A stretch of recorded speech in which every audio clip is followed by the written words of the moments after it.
দাদুর কথা শুনে চমকে গেল শ্রাবণ। সম্পূর্ণ জানতে দেখতে থাকো। শ্রাবণকে বারবার করে অপমান করতে থাকে ওম, যার জন্য শ্রাবণের মনটা ভীষণই খারাপ। শ্রাবণ তখন মনে মনে ভাবে, ঋষিকার আশীর্বাদটা হয়ে গেলেই আমি এখান থেকে চলে যাব। আমি এখানে কিছুতেই থাকবো না। কেন থাকবো আমি এখানে? আমাকে এত অপমান করা হচ্ছে। আমি কি সত্যি এতটা অপমানিত হওয়ার যোগ্য? না, আমি তো কোনো কথা শুনবো না।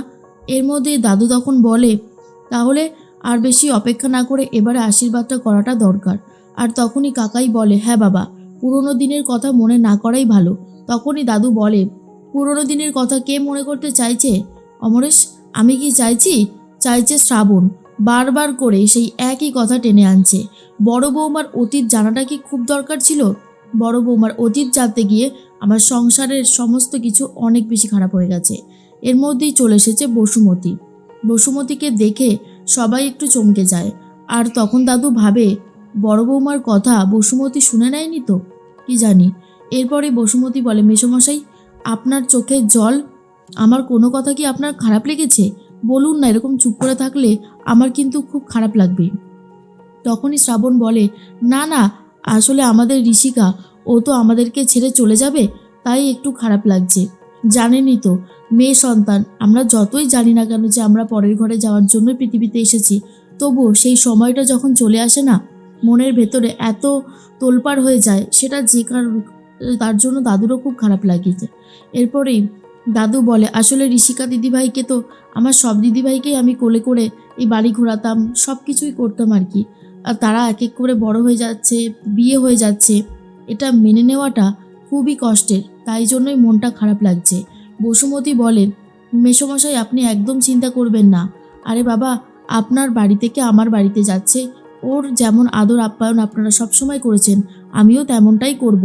তাতে ওর কোনো অযত্ন হবে না, কিন্তু আমি বলছি, ও যেমন যাচ্ছে, ও আমাদের বাড়ির বৌমা না, মেয়ে হয়েই যাচ্ছে। আমি আপনাকে কথা দিচ্ছি, ঋষিকা অনেক ভালো থাকবে। তখনই দাদু বলে, আমি জানি বসুমতী, তুমি যে আমার নাতনিকে ভালোবেসে যত্ন করে রাখবে সেটা আমি জানি। তোমাদের মতন একটা ভদ্র ফ্যামিলিতেই তো আমি আমার নাতনির বিয়ে দিতে চেয়েছিলাম। নাতনি সুখী হলেই আমরা সুখী। এরপরেই অমরেশ তখন বলে, বাবা, ওইদিকে আশীর্বাদের সমস্ত কিছু রেডি করতে হবে, আর কিছু বাকি আছে, আমি যাই তাহলে। বসুমতী বলে, দাদা একটু তাড়াতাড়ি করবেন, মানে আমাদেরকেও তো আবার ফিরতে হবে। তখন অমরেশ বলে, হ্যাঁ হ্যাঁ, আমি এক্ষুনি সব কিছু শুরু করে দিচ্ছি, বেশিক্ষণ লাগবে না। এর মধ্যে অনুভব আর ঋষিকা দুজন মিলে পাশাপাশি দাঁড়িয়ে আছে। অনুভব ঋষিকার হাত ধরতে গেলে ঋষিকা তখন বলে, কি করছো?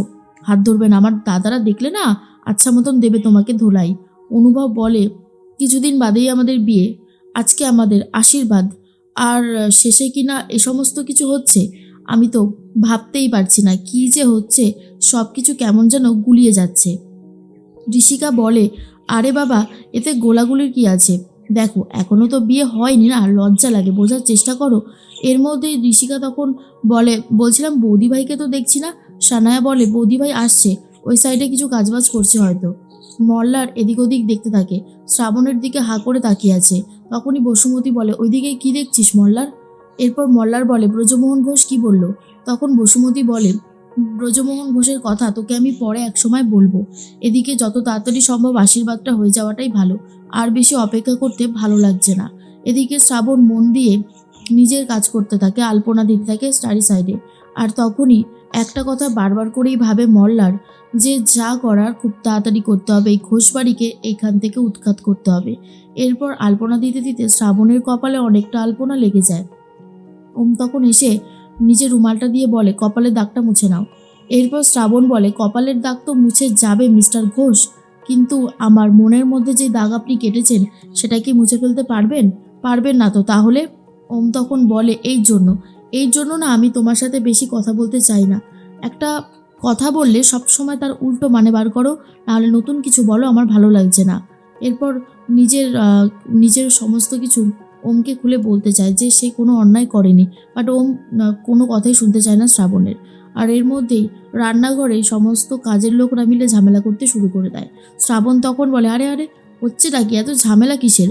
তখনই একটা কাজের লোক শ্রাবণের গায়ে কিছুটা জুস ফেলে দেয়।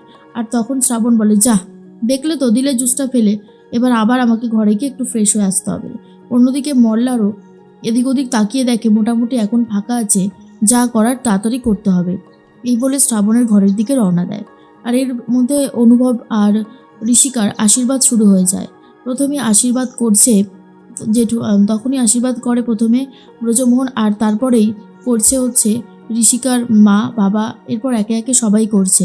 আর এদিকে মল্লার তো ওমের ঘরে ঢুকে কিছু একটা খুঁজতে শুরু করে।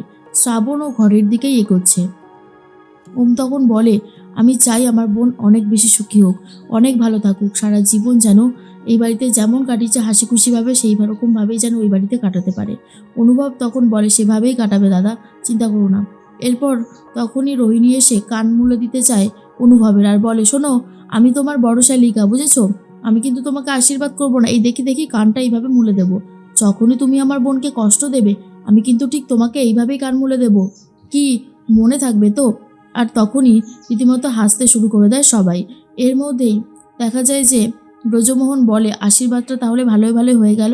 সত্যি কথা, একটা বড় চিন্তা যেন নামলো, আশীর্বাদটা অনেকদিন ধরেই তো আটকে ছিল, ফাইনালি আশীর্বাদটা হলো। এর মধ্যেই তখনই শ্রাবণও চলে গেছে ঘরে। শ্রাবণ তখন ঘরে গিয়ে নিজের ড্রেসটা একটু ঠিক করতে থাকে। আর অন্যদিকে মল্লার লুকিয়ে রয়েছে। মল্লারকে দেখেনি শ্রাবণ, আর শ্রাবণকেও দেখা দেয়নি মল্লার লুকিয়ে লুকিয়ে সাইডে দাঁড়িয়ে রয়েছে। এদিকে শ্রাবণ ভাবে, যাক এখন আর চেঞ্জ করবো না, পরে এইসব করা যাবে। এরপর শ্রাবণ ঘর থেকে বেরিয়ে যেতেই তখনই মল্লারও ঘর থেকে বেরোতে গেলে দরজার আওয়াজ হয়ে যায়। শ্রাবণ তখন বলে, এ কি মল্লার বাবু, আপনি এখানে কি করছেন? আর তখনই মল্লার বলে, হ্যাঁ এসেছিলাম, আসলে ওয়াশরুমটা খুঁজে পাচ্ছিলাম না তো তাই জন্যই। শ্রাবণ তখন বলে, ও এই ব্যাপার, ওয়াশরুমটা ওই দিকটায় রয়েছে, যান আপনি। মল্লার তখন বলে, থ্যাংক ইউ। এর মধ্যে চারিদিকে সবাই মিলে হই হুল্লোড় করতে থাকে। শ্রাবণের মনটা একদমই ভালো লাগে না। শ্রাবণ ভাবে, সব কিছু তো ঠিকই হয়ে গেল, তবু আমার মনটা এতটা অস্থির হচ্ছে কিসের জন্য? রানু তখন বলে, শ্রাবণ শ্রাবণ এদিকে এসো, খাওয়া দাওয়ার ওই দিকটা সব ঠিক আছে তো? কোনো অসুবিধা হয়নি তো? শ্রাবণ তখন বলে, না না, আমি সবটা দেখে নিয়েছি, কোনো অসুবিধা নেই। এরপর কাকুমণি বলে, সত্যি শ্রাবণ, তুমি না থাকলে বিয়ে যোগাযন্ত্র করা, এই যে সমস্ত কিছু ধকলগুলো হবেই না। তুমি কিন্তু সত্যি একেবারে জিনিয়াস। এর মধ্যেই দাদু তখন বলে, হ্যাঁ শ্রাবণ অনেক কিছুই করতে পারে, তবে আমার এখনই সবটা নাটক বলে মনে হয়। কাকুমণি বলে, বাবা আজকের দিনে আবার এই সমস্ত কথা কেন বলছো? থাকুক না, এই সমস্ত কথা বলতে হবে না। দাদু তখন বলে, কথা বলতে কে চায়, কথা তো বলতে হয়, তাই না শ্রাবণ? শ্রাবণ তখন বলে, দাদু তুমি আগে আমাকে নাতবউ বলে ডাকতে, আর এখন শ্রাবণ বলে ডাকছো কেন? তাহলে কিসের জন্য আমাকে এই বাড়িতে ফিরিয়ে আনলে? দাদু বলে, ওই যে ঠেকা, ঋষিকা দিদিভাইয়ের বিয়ে হয়ে গেলেই তোমার যেখানে যাওয়া তুমি চলে যাও, আমি তোমাকে আটকাবো না। কিন্তু হ্যাঁ, ঋষিকা দিদিভাইয়ের বিয়েটা হওয়া পর্যন্ত অন্তত আমাদেরকে উদ্ধার করো। কি আর বলবো। কথাটা শুনে শ্রাবণ চমকে যায়, আর খারাপও লাগে। আর এরপর দাদু বলে, জানো তো, তোমাকে দোষ দিয়ে কোনো লাভ নেই, আসল দোষী হচ্ছে ওই যে আমার নাতি ওম, এই জন্যই আজকে সমস্ত কিছু হয়েছে।